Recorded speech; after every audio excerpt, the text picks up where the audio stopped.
Christine. I am the creator of RipeTaste.com, a members only vintage trading club, and you are watching the Dreamcatcher series. Okay, so hi guys, I'm here with the beautiful Christine Daley. Thank you for sitting with me. So tell the people, what exactly is it that you do? Well, I have a website where I trade vintage clothing with other women who collect and have the same taste. I also have a meetup group where we meet up and we swap some of the items that we've collected over the time. Just our personal things that we just no longer want anymore, or just really just want to move on from. And it's predominantly for women who collect vintage clothing. Okay. So you don't sell anything? I don't sell anything. I did at a point, and I just found that it was not very fulfilling. The monetary value of it just wasn't adding up. And I thought it'd be a great thing to kind of meet other people with similar tastes and who have an interest for the same type of fashion that I do. Okay. So the name, there's two parts to the name RipeTaste. And ripe is, it touches on the idea of a fruit and how fruits over time ripen. You know, you can have a fruit that's showing or budding and it's not particularly ready to be picked. It's not at its ripe stage. And it kind of reminded me of vintage clothing, because you can have a shirt, let's say, what we wear now will eventually be vintage, but until it gets to that point that it's ripe, okay, it won't be considered vintage. So I thought the play on words was kind of cool. And taste, just kind of being your taste of clothing, your taste of fashion, and just what you like as a person. That's cute. Okay, it makes much more sense. So with RipeTaste, how did you get started? What did it come from, and why didn't you just sell the clothes that you had? So RipeTaste is still evolving. I don't want to say I'm at a point where I'm set on a particular idea, but it started off as me just buying from eBay. I found this one little dress. It was really cute. It was buttoned down collar, but it had character to it that I haven't seen like in stores now. So I bought it. I thought it was cool, and I wore it, and from then on I just started buying like these particular vintage clothing pieces online. And this was back when Nasty Gal was only selling vintage stuff. So I bought from them on eBay. Lulu's is another store that I was really into on eBay, but it started off with me just buying stuff on eBay, and then that kind of evolved into, okay, I'm paying like $40 for a dress, maybe I can get it cheaper. So I started looking online, and I started reading that if you go to garage sales or even the Goodwills or thrift shops, you can maybe find like some of these items. So I decided to take the chance and just scope out a bunch of thrift stores in my neighborhood, and I just started venturing out on my own and finding a few items. A few items led to a few more items. And I eventually had my own collection of belts, jewelry, bags, just a whole bunch of stuff that I just thought was cool and was just decorative for my room and stuff. But I did wear a lot of it, and it just became a hobby of mine just to find these things. And then eventually I just wanted to do something with it, and I started selling on Etsy.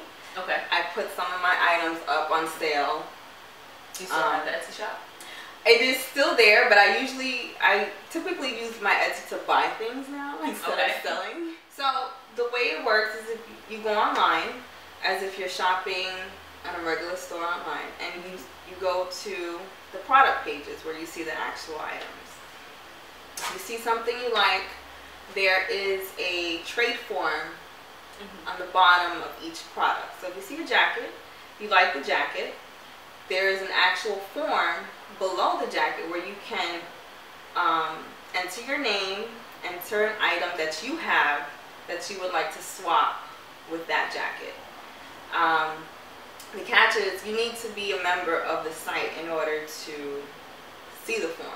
So you would first log in, or you would sign up for an account, and then navigate to the product page or the jacket or the shirt that you like and fill out the form. The form is just a simple form. You fill out your name, a little bit about the item, and maybe 3 to 4 images of the item that you would like to swap.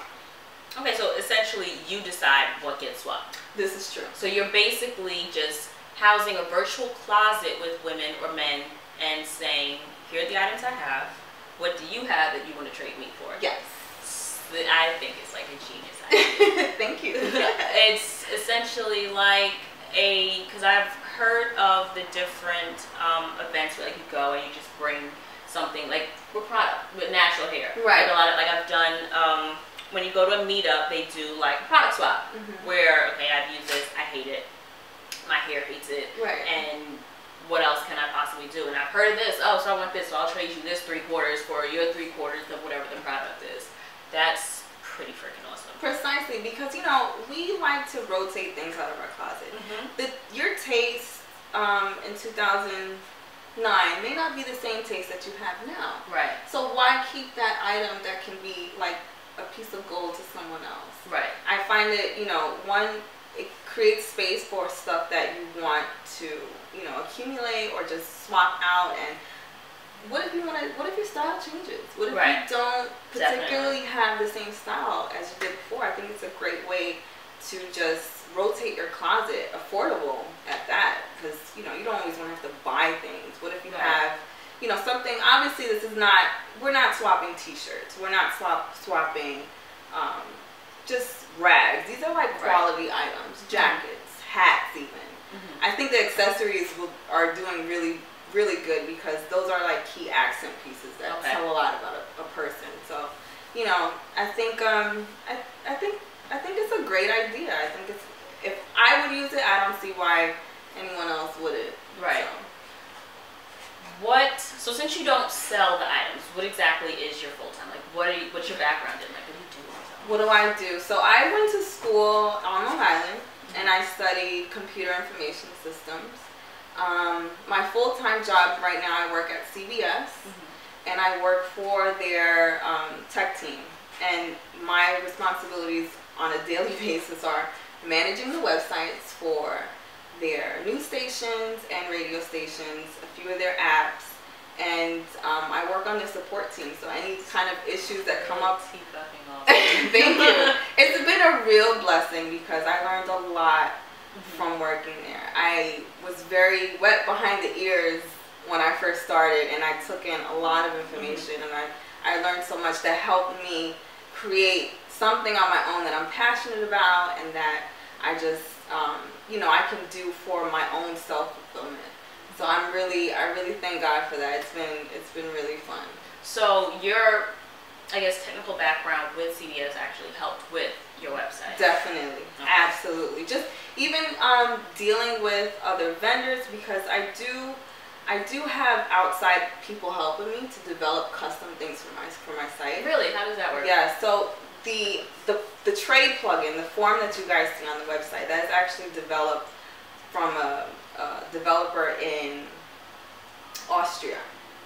And he, you know, when I was building the site, I had to, it was like an after work thing. Like I'd have to be up late night because he's up early, and we had to, you know, just make it work. Yeah, we had to coordinate it, make it work, and he was awesome. I needed a plugin, a custom plugin that involves shipping. So I looked it up online, I found him, and he was very responsive, which I really, really appreciated. And he built it. And it works perfectly for what I need, for my customers to be able to trade and to be able to have that correspondence between me, my closet, and what they want to trade for. So why did you develop a trade form and not just have like users send you an email? Why did you put that extra effort into it? I think it's mainly because when I shop online, I go back to the websites where there's an automated response and just something that's seamless to me. If someone was to just email me Yeah, it could work. It could very, very well work, but it would take away from the store aspect. Okay, gotcha. And I want eventually for people to be able to trade amongst themselves, and I have to train myself to not be so involved. So the earlier that I start making this an automated system is a better track for me to think of like the bigger picture of this. So right now you're only trading with your clothes, like you don't have people. So would that be a development for the future? Absolutely, absolutely. That is absolutely the bigger picture. Like I really want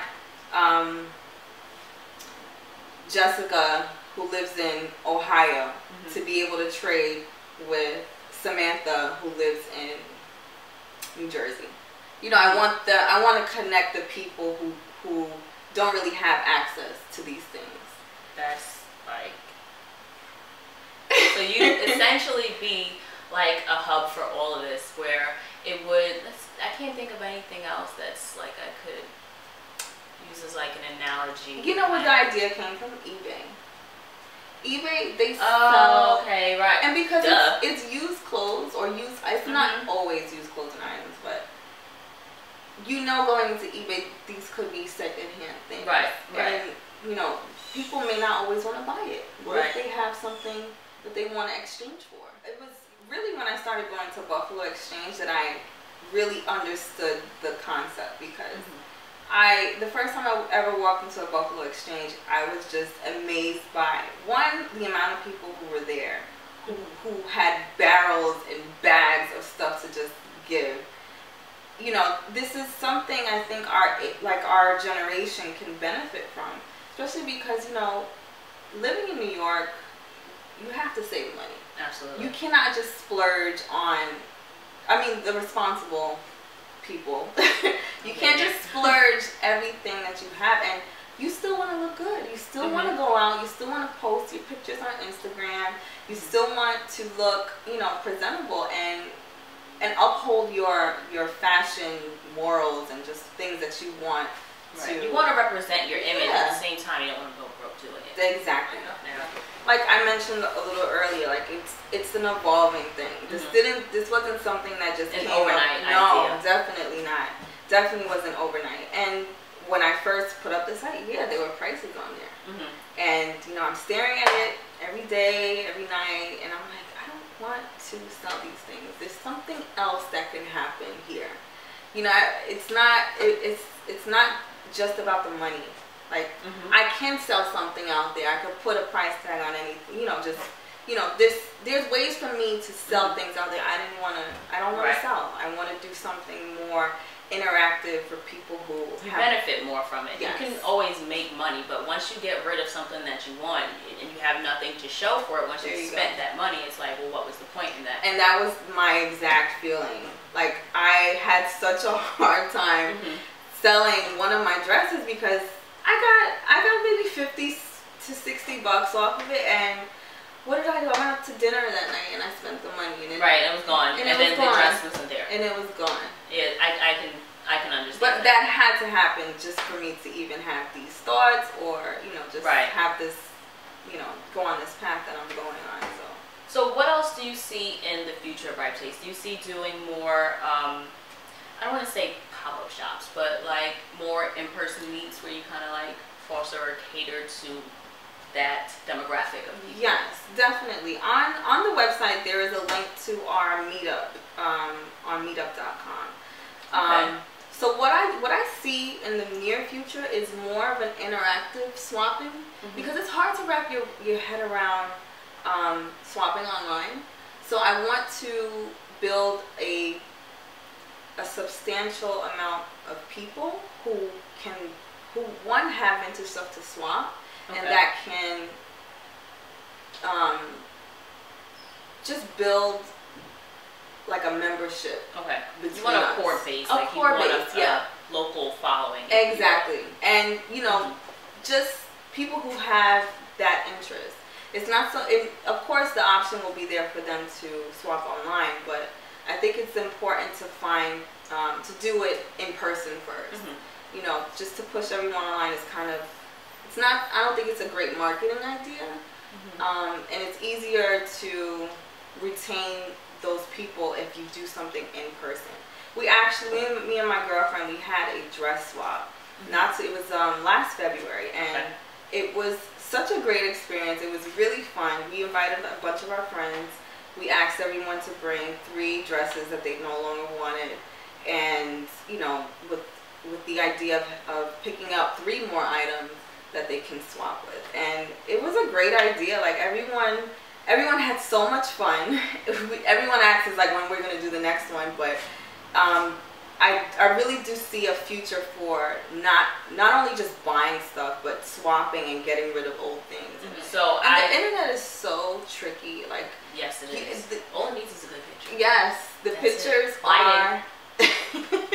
It's true though. Like, we buy things on the internet because it looks good on a picture, and sometimes it just, you don't even get what's in the picture. You don't. So, you know, that's another reason why I wanted to do these these person-to-person swaps, because people are more apt to make that move if they have the physical item there in front of them. Right. When you can touch something, you can see it. You can actually, especially since it's secondhand, you can see like, okay, the little tear that's on the collar that was mentioned in the description, I can totally deal with this. Right, exactly. Or that little tear isn't so little, but I can cut this and make it a shirt and not a dress or whatever. Right, and it's really geared to those people who want to make an item their own.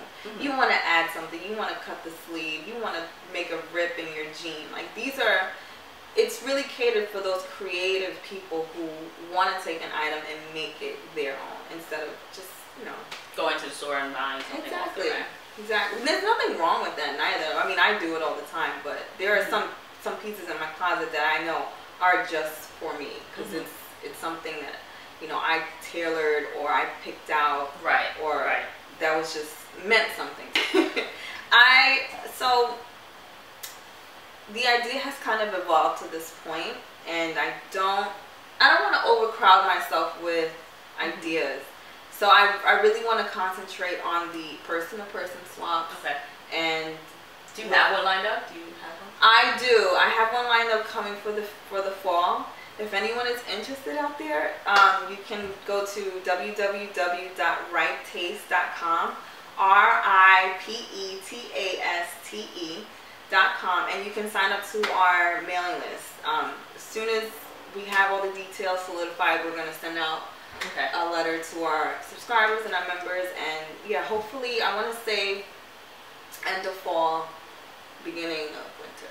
So if someone does sign up for that, because what do you suggest bringing? What type of items are we like cultivating for this swap? So the type of items we're looking for to swap would be any kind of item that has a 60s to 70s look. I know that can sound a little foreign to people who aren't used to shopping for vintage, which you can go to the website and have like a visual idea. So you only do 60s and 70s? Like, what do you have? So you can do any era? Yes, definitely. Some of the items I have are from the 20s even. I have maybe 2 or 3 items. And the staple fashion of the 20s were your blouse is buttoned in the back. So for me, just going out and shopping, I know if an item has buttons in the back and that's where the closure is, that's one, it's vintage, and it's probably before the 30s, 20s to 30s. So you don't do anything new. So like, say I have just... I think the newest item I have in my collection will probably be from the 90s. Okay. And that would be like the big character sweaters, or like I have this really fun Snoopy Letterman sweater, which is really cool, and to me it just screams out 90s. Leather, everything was part of the 90s. I mean, it's ridiculous. I have this really cool red leather jacket that I need to do a little work on, but it has the big shoulder pads and it has so much detail on it. It screams 90s. And so, for example, I bought something last year and I'm over it. I hate it. I don't want to wear it again. Nah, that's not the look that we're looking for. It has to be vintage. Yes. So this is essentially not just your typical trade-off. No. It's a vintage trade-off. This is a vintage trade-off. I think unique might be a better word to describe some of the items that we accept as trading, because it may not, there's no way for me to tell specific, there's no VIN number on these clothing. Right, for you to it could have been made in 2002. It could have, but it has the look of what it is you're interested in. It's going for it has that vintage. She's like, I get it. But yeah, I think unique would definitely be a better word to describe. Got it. Okay. The items that we're looking for. You want standout pieces. You don't want your run-of-the-mill, like, there are 14 of these on this rack, and everybody's kind of got one. Exactly. Definitely. Okay, so what are some of the early, because this is your baby. This is your business. What are some of the things, I guess you can say, that you know now that you wish you knew then? Okay, I think the most thing that I tell myself every day is take your time. Do not rush into an idea, because chances are that idea will develop into something. So definitely be passionate about what I'm doing. Dixie likes my legs. So weird. And build your networks. Talk to people about what you're doing. Never shut a door if you don't know what's behind it. Be open to everything and everyone who is willing to listen to your idea. I think that's one of the biggest things that I've learned.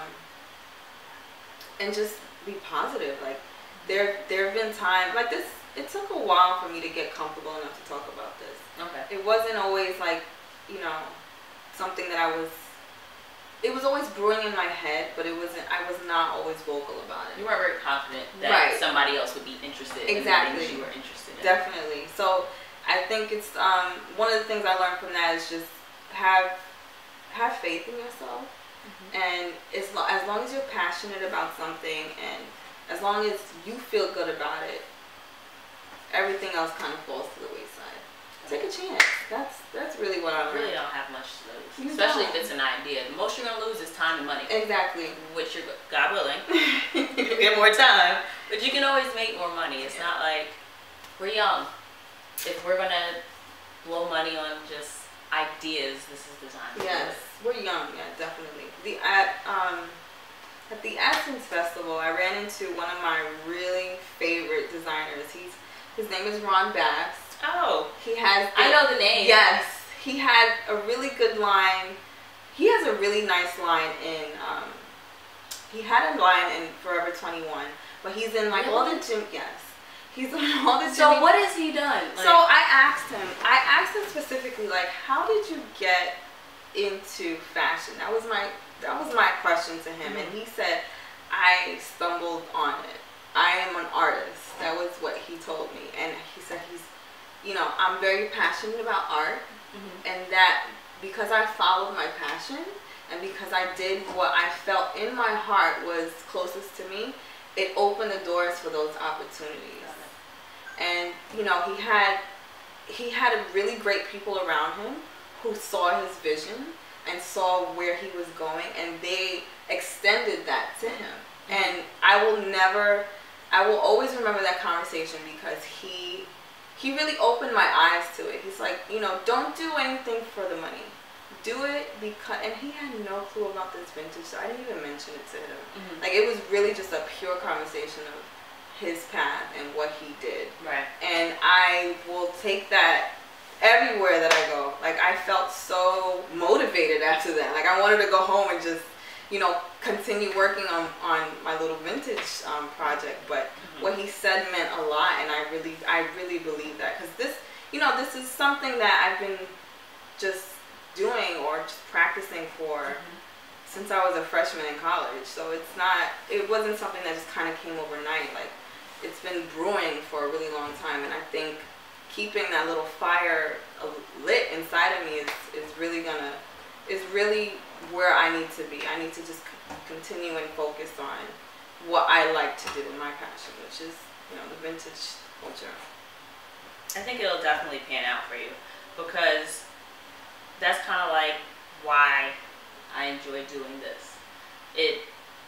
I feel like those little conversations or those little stories that you hear from people about why it is that they do what they're doing or how they got started doing what they're doing, the way your conversation with him inspired you to be like, I'll stay up 2 hours later and figure this out before I go to work tomorrow. True. I feel like this is what a lot of people need. Yeah. And it's definitely why I have people sitting on the couch to have these conversations. Okay, so where can the people find you? So we are online, www.ripetaste.com, RipeTaste.com. We're also on Instagram, same name, RipeTaste. And yeah, if you want to join any of our meetup groups, there is a link on the website that links out to our meetup. And there is also a subscription field that you can fill out with your email, and we will keep you in the loop of our next events and let you know what's going on. So thank you so much for sitting with me, Christine. And guys, thanks for watching. Thank you.